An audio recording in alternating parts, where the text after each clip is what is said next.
A new book was written by someone on the inside of the Biden administration saying they had a plan for Joe Biden to die in office. This is grim news. They didn't expect him to hold together this well. Welcome to the Doug TenNapel channel. This is where the happy patriots are. We stand in here arm in arm, having a good time every day, and I bring you guys the news that I think is, well, this one's pretty outrageous.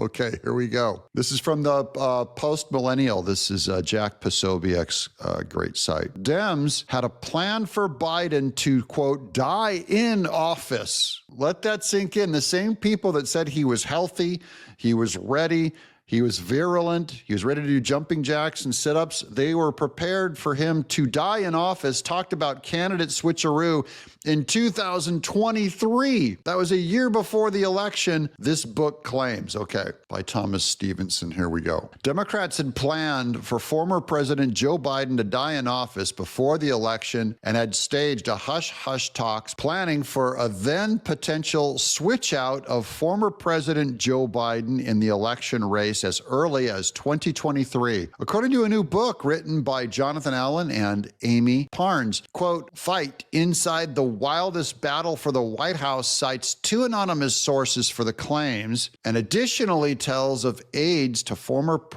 Vice President Kamala Harris who strategized around the possibility that Biden might die in office per a report from The Guardian. The question over Biden's mental fitness as well as age reportedly weighed on a number of staffers around the vice president. There were even plans reportedly laid out by Harris's White House communications director, Jamal Simmons, to draw up a, quote, death pool roster of federal judges to swear in if Biden met his demise while in office, according to authors. Simmons never told the vice president about the death pool roster before leaving her camp in January of 2023. The book claims, but he advised colleagues that he should be notified immediately if something happened to Biden because he had worked out an entire communication strategy and he left the spreadsheet with another Harris aide. The authors have written two other books regarding the last two presidential elections, and the new book is set to be published next week as questions surrounding Biden's mental acuity grew in the 2024 election cycle. The questions,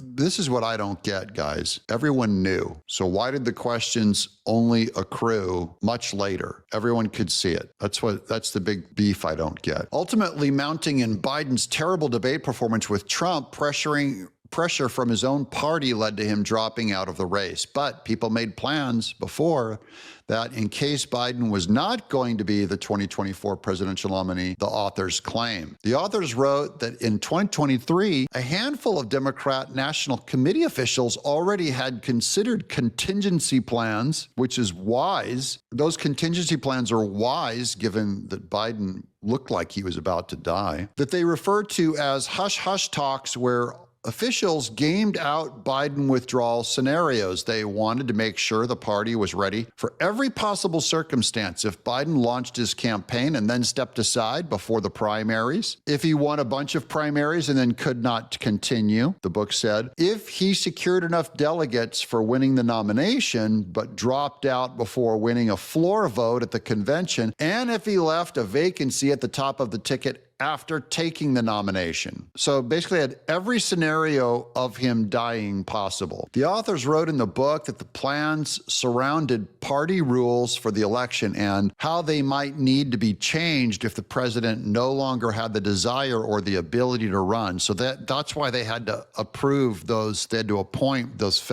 get the judges in place to change the rules. So now that makes sense, that first paragraph, that they had a list of judges they'd have to place to change the rules. That's how Democrats see judges. One official involved in secret talks put a fine point on the fear that Biden would not make it to election day as the party's nominee.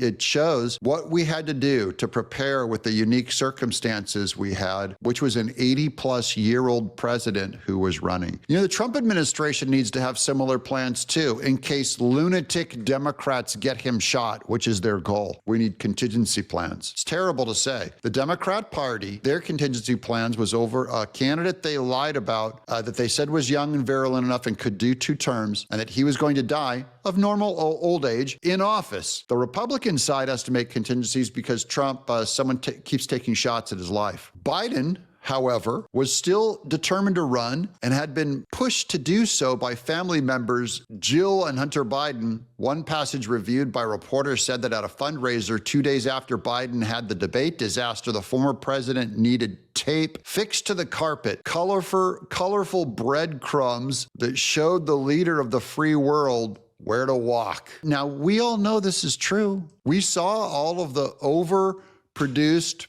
Biden. They do fake green screens, fake backgrounds. He was always lost, looking for that bright tape. After a while, didn't know where to go with stage direction. This is a guy who'd been in politics his whole life. He knew how to go up to a microphone and talk, and then get off a microphone at stage right or stage left down the stairs. And he would stop speaking and he would just freeze up. He didn't know where he was going. At the same event, Biden reportedly needed cues for unscripted comments. The authors also wrote about a conversation that reportedly took place between former President Barack Obama and Biden, in which Obama asked, "What's your path?" The authors wrote, claiming that Biden thought in his head, "What's my path? What's your effing plan?" And that just goes to show how far Biden is gone. I don't know what he's doing now. We had a proof of life where he went to see the play Othello starring Denzel Washington and Jake Gyllenhaal last week, and he looked like he was getting around okay. So I don't wish for his death. I don't want his death because I'm not a Democrat. That's what Democrats do. They're party opposites. They want their opponents dead. They want their opponents crushed and destroyed. I want the party destroyed. I want the Democrat Party destroyed. I want the people to live a happy life and repent. I'm Doug in exile.